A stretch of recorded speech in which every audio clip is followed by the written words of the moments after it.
You know what? I said something on Thursday that's starting to make more and more sense to me as like certain things are happening. And I'm like, all right, Ryan Gosling's going to be Ghost Rider, right? Mm-hmm. Who's directing it? Levy. There Shawn you go, Levy. Shawn Levy. Yeah. The next Lucasfilm project that's, slated to come out is, what's that? Starfighter. Who's doing Starfighter? Shawn Levy and Ryan Gosling. Oh, okay.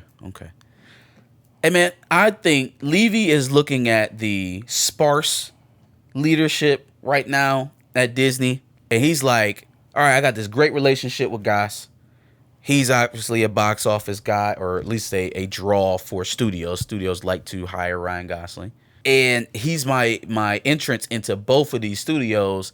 And I'm looking at the top of them, and it's like, it's Kevin Feige and a bunch of other people trying to be the next.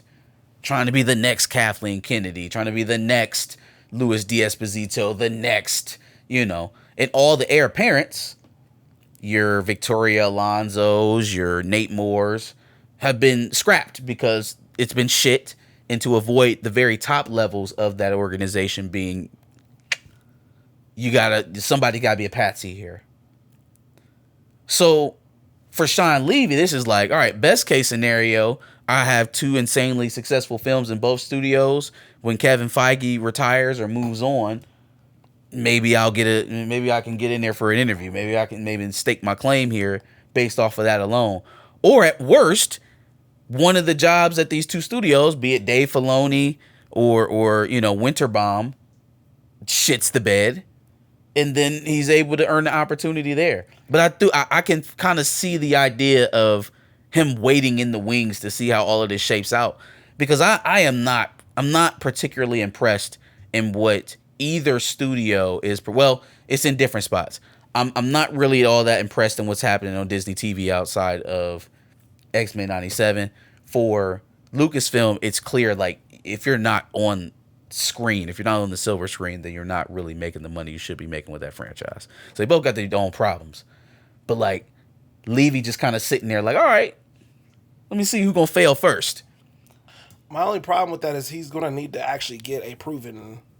I guess he got, Deadpool and Wolverine? Is that Levy? What was the other one he did? With Ryan Reynolds, not Ryan Gosling. Ryan Reynolds, yeah. So a lot of people liked it. I think it performed well enough, but he's need to knock one out the park for either side before he for sure is like, all right. I think it's more likely staking out a position in Marvel than Lucasfilm, because if I had to bet on him or Filoni at this moment, if you're asking me today, I think it's still edge Filoni. That could change. Starfighter can go out there and make $800, $900 million, $1 billion, and now we talking differently.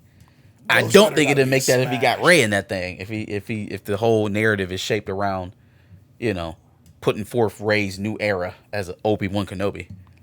He's got to have $1 billion Ghost Rider. That would position him very uniquely at Marvel. If $1 billion Ghost Rider would be. Then okay, then I don't even think we have a conversation here for real. Because who else is going to be Coogler? No, the answer is no. Or I guess Cretin or one of those guys. But I feel like they got other stuff that they. But see, it's open, right? There's not a clear heir apparent.